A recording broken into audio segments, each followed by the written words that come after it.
নারিকেলের পুলি পিঠা অনেকেই তো অনেকভাবে খেয়েছেন, কিন্তু পাউরুটির নারকেল পুলি কখনো কি কেউ খেয়েছেন? যদি না খেয়ে থাকেন তাহলে আজকের রেসিপিটা দেখেন। হ্যালো ভিউয়ার্স, আসসালামু আলাইকুম। সবাই কেমন আছেন? আশা করি সবাই ভালো আছেন। তো পাউরুটির এই নারকেল পুলি পিঠাটা বানানোর জন্য প্রথমে আমি চুলায় একটা পাতিল বসিয়ে দিয়ে তাতে পরিমাণ মতো দুধ এবং পরিমাণ মতো চিনি দিয়ে দুধটা ঘন করে জাল করে নিয়ে এখানে পরিমাণ মতো আটা এবং আগে থেকে ব্লেন্ড করে রাখা পাউরুটির গুঁড়া দিয়ে ভালোভাবে নেড়েচেড়ে পিঠার ডোটা তৈরি করে নিব।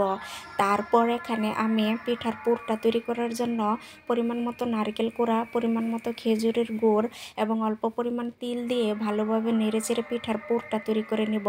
তারপর আমি পিঠার ডো থেকে অল্প অল্প লেচি কেটে নিয়ে রুটি বেলে রাইস কুকারে পট দিয়ে কেটে সবগুলো পিঠা এভাবে বানিয়ে নিব। সবগুলো পিঠা যখন বানানো হয়ে যাবে তখন আমি রাইস কুকারের স্টিমারে সবগুলো পিঠা দিয়ে দিব স্টিম হতে। সবগুলো পিঠা যখন স্টিম করা হয়ে যাবে তখন এগুলো আমি একটা প্লেটে সার্ভ করে নিয়েছি।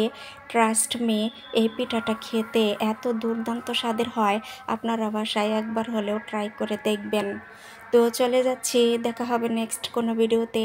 সে পর্যন্ত সবাই ভালো থাকবেন, শুভকামনা সবার জন্য। ধন্যবাদ সবাইকে।